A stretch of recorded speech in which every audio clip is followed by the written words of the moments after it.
بسم اللہ الرحمن الرحیم۔ السلام علیکم۔ ہمارے چینل کہانی ہب آفیشیل میں خوش آمدید۔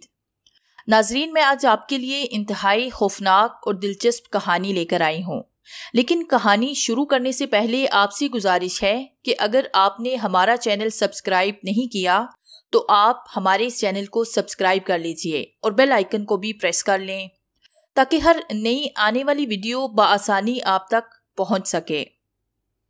ہمارے گاؤں سے کچھ فاصلے پر سے 2 نہریں گزرتی تھی۔ ان نہروں کے ارد گرد جنگل بنا ہوا تھا جہاں سے ہم لکڑیاں کاٹ کر لاتے تھے اور جلاتے تھے۔ ہم تینوں کی آپس میں گہری دوستی تھی۔ ہم جہاں بھی جاتے تھے اکٹھے ہی جاتے تھے۔ ہمارے گاؤں میں ہماری دوستی کی دھوم تھی۔ ایک دن ہم تینوں نہر پر لکڑیاں کاٹنے کے لیے گئے۔ ہم باتوں باتوں میں کافی آگے نکل گئے تھے۔ کچھ فاصلے پر ہمیں ایک برگد کا درخت نظر آیا۔ اس درخت کے بارے میں ہم نے بہت سی باتیں سن رکھی تھی کہ اس پر جن اور چڑیلوں کا بسیرا ہے۔ جو کوئی بھی اس درخت سے لکڑیاں کاٹتا ہے زندہ نہیں رہتا۔ ہم تینوں نے کہا آج اسی درخت سے لکڑیاں کاٹتے ہیں، جو ہوگا دیکھا جائے گا۔ ہم نے اپنا سامان وہیں پر ایک طرف رکھ دیا۔ ہم درخت سے لکڑیاں کاٹنے لگے۔ ابھی ہم نے تھوڑی سی لکڑیاں ہی کاٹی تھی کہ میری نظر اوپر پڑی۔ میری تو جیسے چیخ ہی نکل گئی۔ درخت کے اوپر سے دھوئیں کے چھوٹے چھوٹے ٹکڑے نیچے گر رہے تھے۔ میں نے اپنے دوستوں کو بتایا تو ان کی بھی چیخیں نکل گئی۔ ہم تینوں نے اپنا سامان وہیں پہ چھوڑا اور بھاگنے لگے۔ ہم نے پیچھے مڑ کر دیکھا تو پیچھے ایک بہت ہی بھیانک چڑیل کھڑی تھی جس کے ہاتھوں کی جگہ سانپ لٹک رہے تھے۔ 2 لمبے لمبے دانت باہر کو نکلے ہوئے تھے۔ آنکھیں بہت بڑی بڑی تھی۔ ناک کی جگہ گڑا بنا ہوا تھا۔ اسے دیکھ کر ہم سکتے میں آ گئے۔ وہ انتہائی غصے میں تھی اور غصے میں بولے جا رہی تھی کہ بچو، آج تو تم میری بستی اجاڑ کر چلے گئے ہو، میرے بچوں کو مار دیا ہے، لیکن بہت ہی جلد میں اس کا انتقام لوں گی۔ میں نے جلدی سے منہ دوسری طرف پھیر لیا اور دوڑ لگا دی۔ ہم گھر پہنچ گئے تو ہم نے کسی کو بھی کچھ بھی نہیں بتایا، بلکہ ہم نے اپنے اپنے گھروں میں یہ کہا کہ ہمارے پیچھے بھیڑیا لگ گیا تھا، اس لیے ہم اپنا سامان وہیں چھوڑ کر بھاگ آئے ہیں۔ رات ہونے والی تھی، ہم اپنے اپنے گھر چلے گئے۔ صبح ہوئی تو مجھے بہت تیز بخار ہو گیا تھا۔ میرے گھر والے بہت ہی زیادہ پریشان تھے کہ مجھے ہو کیا گیا ہے۔ میرے والد ڈاکٹر کو لے کر آئے لیکن بخار اترنے کا نام نہیں لے رہا تھا۔ میرے دونوں دوست ہنسنے لگے۔ کافی دنوں کے بعد بھی جب بخار نہ اترا تو میرے ابو کو کسی نے مشورہ دیا، کہا کہ شہر میں ایک بزرگ ہیں، بہت ہی اللہ والے ہیں، بہت ہی نیک بزرگ ہیں، ان سے دم کروا لو تو شاید اس کا بخار اتر جائے۔ میرے ابو اسی وقت اس آدمی سے ان بزرگ کا پتہ پوچھ کر ان کے پاس پہنچ گئے اور انہیں میرے بارے میں بتایا اور ان کو ساتھ لے کر گھر آ گئے۔ ان بزرگ نے مجھ پہ دم کیا اور کہنے لگے اس پر چڑیل کا سایہ ہے۔ یہ تینوں جب لکڑیاں کاٹنے گئے تھے تو انہوں نے اس چڑیل کے گھر کو اجاڑ دیا تھا۔ جس درخت سے انہوں نے لکڑیاں کاٹی تھی اس درخت پر اس چڑیل کا بسیرا تھا۔ اس کے بچے اس درخت کے نیچے گر کر مر گئے ہیں۔ اب وہ اپنے بچوں کا ان سے انتقام لینا چاہتی ہے۔ اس نے اس چڑیل کو دیکھا تھا، اس لیے اسے یعنی کہ مجھے بخار ہو گیا ہے۔ میرے گھر والے بہت ہی زیادہ پریشان ہو گئے کہ اب کیا ہوگا۔ انہوں نے کہا گھبرانے کی کوئی ضرورت نہیں۔ انہوں نے ایک تعویذ مجھے دیا اور کہنے لگے اسے پہن لو، انشاءاللہ وہ چڑیل تمہارا کچھ نہیں بگاڑ سکے گی۔ چنانچہ اس تعویذ کی وجہ سے میرا بخار جلد ہی اتر گیا۔ اس کے بعد آہستہ آہستہ ہم اس بات کو بھولنے لگے اور ہم تینوں پھر سے اکٹھے ہوئے۔ کچھ عرصے بعد ہم اس واقعے کو مکمل طور پہ بھول چکے تھے اور پھر سے نہروں پر لکڑیاں کاٹنے کے لیے جانے لگے۔ ایک دن ہم تینوں نہر کے کنارے چلے جا رہے تھے کہ میں آگے آگے تھا اور میرے دونوں دوست پیچھے پیچھے چل رہے تھے کہ میں اپنی ہی سوچوں میں گم چلا جا رہا تھا کہ اچانک اس چڑیل نے میرے ایک دوست عظیم پر حملہ کر دیا اور اس کی آواز بھی نکلنے نہ دی اور اس کا خون پی کر اس کا دل نکال کر کھا گئی اور میرے دوسرے دوست نعمت کی طرف بڑھی، اس کی گردن میں اپنے دانت گھاڑ کر اس کا خون پینے لگی۔ اچانک میری نظر پیچھے پڑی تو میری جیسے چیخ نکل گئی۔ وہ چڑیل میرے دوست کی گردن پر سوار تھی اور اس کا خون پینے میں مصروف تھی۔ میں دوڑا اور جا کر اس کو ایک طرف دھکیل دیا۔ میرا ہاتھ لگتے ہی جیسے کرنٹ سا لگ گیا۔ وہ پیچھے کھڑی ہو کر کہکہے لگانے لگی۔ میں نے آیت الکرسی پڑھ کر اس پر پھونک ماری تو وہ غائب ہو گئی۔ میں نے جلدی جلدی اپنے دوست کو کندھے پر اٹھایا اور گاؤں لے آیا۔ اس کے سانس ابھی باقی تھے۔ میں گاؤں آیا اور سب گاؤں والوں کو بتا دیا کہ ہمارے ساتھ کیا واقعہ پیش آیا تھا۔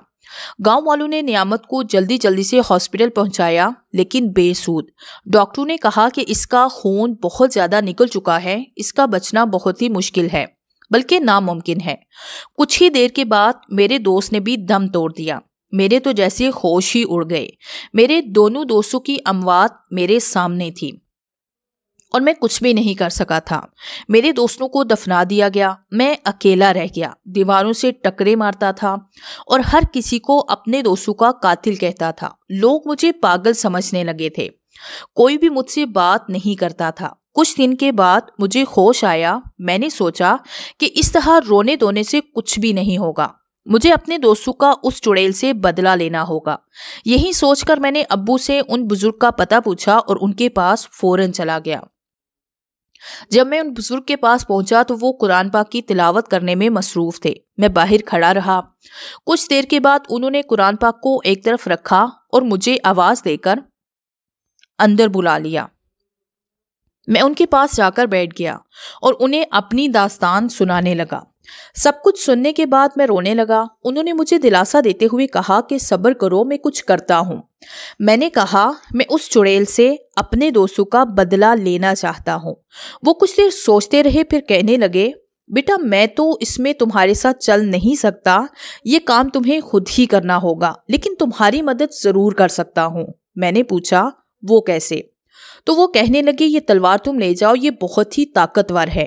اس تلوار کی نوک تم اس چڑیل کے سر میں چبو دینا، جس سے وہ ایک گیند کی طرح بن جائے گی، تو اس گیند کو تم اٹھا کر میرے پاس لے آنا، اور ہاں کسی دھوکے میں مت آنا، چاہے میں ہی سامنے آ جاؤں یا کوئی بھی تمہارے گھر کا فرد سامنے آ جائے، یہ تلوار کبھی بھی مت چھوڑنا۔ میں نے ہاں میں سر ہلایا اور ان سے اجازت لے کر گھر کی طرف چل دیا۔ انہوں نے مجھے دعا دی اور کہنے لگے جاؤ، اللہ تعالیٰ تمہیں کامیاب کرے گا، میری دعائیں تمہارے ساتھ ہیں بیٹا۔ گھر آ کر میں نے کھانا کھایا اور سو گیا۔ کچھ دنوں کے بعد میں نہر کی طرف چل دیا تو میرے ابو مجھے روکنے لگے اور کہا بیٹا وہاں مت جاؤ، وہاں تمہارے لیے موت ہے۔ میں نے ان کو بتایا کہ میں بزرگ سے اجازت لے کر آیا ہوں، انہوں نے مجھے یہ تلوار بھی دی ہے اور کہا ہے کہ اس چڑیل کو مار دو۔ میرے ابو نے مجھے گلے سے لگایا اور کہنے لگے جاؤ بیٹا، اللہ تمہارا نگہبان ہے۔ میں چل پڑا اور اس درخت کے قریب جا کر کھڑا ہو گیا۔ میں کافی دیر وہیں کھڑا رہا، لیکن وہ چڑیل میرے سامنے نہ آئی۔ میں مایوس ہو کر گھر واپس آ گیا۔ اگلے دن بھی میں وہاں جا کر کھڑا رہا، لیکن وہ چڑیل نظر نہ آئی۔ اس طرح کئی دن گزر گئے، وہ چڑیل میرے سامنے نہ آئی اور میں کافی دیر وہاں کھڑا ہو کر اس کا انتظار کرتا رہا۔ آخر ایک دن میں ان بزرگ کے پاس چلا گیا اور انہیں جا کر کہا میں کئی دنوں سے وہاں نہر پر جاتا رہا ہوں، لیکن وہ چڑیل مجھے نظر نہیں آئی ہے۔ انہوں نے مجھے کہا بیٹا وہاں جا کر اس درخت کے پاس جا کر کھڑے ہو جانا اور کہنا اے شیطان کی اولاد، تیری موت تیرے سامنے آ گئی ہے، ہم تجھے آ کر تیرا مقابلہ کرنا چاہتے ہیں، تو آ کر میرا مقابلہ کر۔ میں نے کہا کہ ٹھیک ہے، میں ایسا ہی جا کر کہتا ہوں، اور پھر ان سے اجازت لے کر گھر آ گیا۔ اگلے دن میں اس درخت کے پاس گیا اور ان بزرگ نے جو الفاظ کہے تھے وہ دہرائے اور انتظار کرنے لگا۔ تھوڑی دیر کے بعد زمین ہلنے لگی، پتھر اور پتے وغیرہ ادھر ادھر اڑنے لگے۔ میں آنکھیں بند کر کے کھڑا ہو گیا۔ کچھ دیر کے بعد میں نے آنکھیں کھول کر دیکھا تو میرے سامنے وہی چڑیل کھڑی تھی۔ میرے سر پر خون سوار تھا۔ میں اسے دیکھتے ہی اس کی طرف بڑھنے لگا تھا کہ اچانک میں ٹھٹک کر وہیں کھڑا ہو گیا۔ اس چڑیل نے زمین پر پاؤں مارا تو نیچے سے کئی لمبے لمبے سانپ نکل کر میری طرف بڑھنے لگے۔ ان سانپوں کے منہ اور چہرے انسانوں جیسے تھے، گردن سے پیچھے پیچھے سے وہ سانپ تھے۔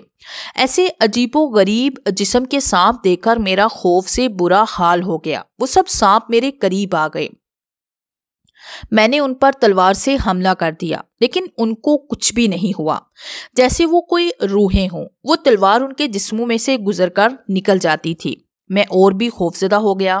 پھر ان میں سے ایک سانپ اچھلا اور میری طرف چھلانگ لگانے لگا۔ اچانک ہی مجھے جیسے خیال آیا اور میں نے تلوار آگے کر دی تو یہ دیکھ کر میں حیران رہ گیا کہ وہ سانپ اس تلوار سے ٹکرا کر ٹکڑے ٹکڑے ہو گیا اور اسی حالت میں غائب ہو گیا۔ اسی طرح وہ سارے سانپ جن کے چہرے انسانی شکل کے تھے مجھ پر حملہ کرنے کے لیے آتے رہے اور میری تلوار سے ٹکرا کر ٹکڑے ٹکڑے ہو جاتے، اور پھر تھوڑی ہی دیر بعد وہ سب سانپ ختم ہو گئے۔ اس چڑیل نے جب اپنے سانپوں کا یہ حشر دیکھا تو اس نے کچھ پڑھ کر میری طرف پھونک ماری، جس سے اس کے منہ سے ایک بہت ہی بڑا آگ کا گولا نکلا اور میری طرف بڑھنے لگا۔ جب وہ گولا میرے قریب آیا تو میری تلوار والے ہاتھ میں خود بخود حرکت ہوئی اور میری تلوار میرے سامنے آ گئی۔ وہ آگ کا گولا میری تلوار سے ٹکرا کر ختم ہو گیا۔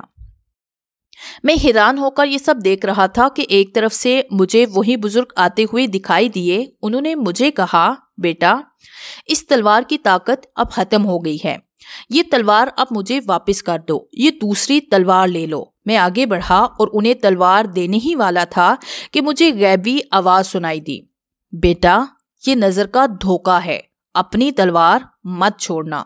اور میں نے پھرتی سے اپنا ہاتھ پیچھے کر لیا۔ اچانک ہی اس شخص کا جو کہ بزرگ کی شکل میں تھا، جو کہ ایک بھیانک بھوت تھا، اس چڑیل کا ساتھی تھا، اس کا چہرہ بدلنے لگا اور وہ ایک بہت ہی بھیانک روپ میں آ گیا اور مجھ پر حملہ کرنے کے لیے آگے بڑھنے لگا۔ جب وہ مجھ سے 3 فٹ کے فاصلے پر رہ گیا تو میں یکایک اچھلا اور تلوار کی نوک اس بھوت کے سر میں چبو دی، جس سے ایک بہت ہی کربناک چیخ نکل کر وہ ایک گھین کی شکل میں آ گیا۔ میں نے اس کو اٹھایا اور اپنی جیب میں ڈال لیا اور چڑیل کی طرف متوجہ ہوا۔ وہ اپنے ساتھ یہ سب ہوتا دیکھ کر بہت ہی غصے میں ہو رہی تھی۔ اس نے اپنا ایک ہاتھ بلند کیا اور اس ہاتھ میں ایک تلوار آ گئی۔ اب ہم دونوں لڑنے لگے۔ کافی دیر ہم لڑتے رہے، پھر اچانک ہی مجھے موقع ملا اور میں نے تلوار کی ایک ضرب اس کے بازو پر دے لگائی۔ یہ ضرب ایسی کاری تھی کہ اس کا بازو کٹ کر گر گیا۔ میں یہ دیکھ کر خوش ہوا تو اس چڑیل نے اپنے ہاتھ کی طرف دیکھا جو کہ اڑ کر آیا اور اس کے جسم کے ساتھ دوبارہ سے لگ گیا، جیسے کٹا ہی نہیں تھا۔ میں یہ دیکھ کر حیران رہ گیا، لیکن اس دوران وہ دوبارہ لڑنے کے لیے تیار ہو گئی۔ اب ہم پھر سے دونوں لڑنے لگے تھے۔ کافی دیر لڑتے رہے اور اچانک ہی وہ نیچے ہو کر مجھ پر حملہ کرنے لگی۔ میں نے ایک موقع غنیمت جانا اور اچھل کر اس کے سر پر اس تلوار کی نوک زور سے چبو دی۔ تلوار کی نوک چبھتے ہی وہ چڑیل ایک کربناک اذیت مار کر گیند کی طرح ہو گئی، جس طرح اس کا ساتھ ہو گیا تھا۔ میں نے جلدی سے اس کو بھی اٹھا کر اپنی جیب میں ڈالا اور وہاں سے چل پڑا۔ میں جلدی ان بزرگ کے پاس پہنچ گیا اور ان کے سامنے ان دونوں گینڈوں کو جو کہ بھوت اور چڑیل تھا رکھ دیا اور خود بھی پاس ہی بیٹھ گیا۔ ان بزرگ نے ان دونوں کے ارد گرد حصار کھینچا اور کچھ پڑھ کر ان دونوں پر پھونک ماری تو وہ دونوں اپنی اصلی شکل میں آ گئے اور مجھ سے معافی مانگنے لگے۔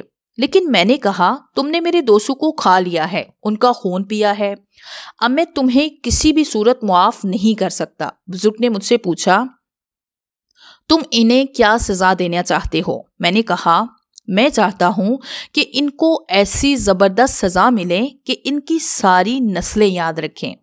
انہوں نے کہا، پھر تمہیں ایک کام کرنا ہوگا۔ میں نے کہا، کیا کرنا ہوگا مجھے؟ تو وہ کہنے لگے، بیٹا تم ان پر اپنا خون چھڑکو، یہ خون ان پر کوڑوں کی طرح برسے گا۔ میں نے ہاں میں سر ہلایا اور وہاں سے چھری پکڑی اور اسے اپنے بازو پر زخم لگایا اور اس زخم سے نکلنے والا خون ایک مٹی کے پیالے میں جمع کیا تو ان بزرگ نے وہ پیالہ مجھ سے لیا اور ان دونوں پر آہستہ آہستہ چھڑکنے لگے۔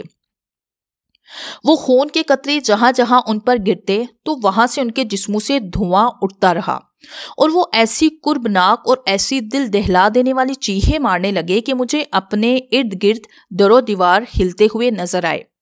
کافی دیر تک ان کی چیخیں بلند ہوتی رہی۔ پھر بزرگ نے وہ مٹی کا پیالہ ایک طرف رکھا اور منہ میں کچھ پڑھ کر ان دونوں پر پھونک ماری، جس سے انہیں آگ لگ گئی اور ان کی چیخیں پھر سے بلند ہونے لگیں۔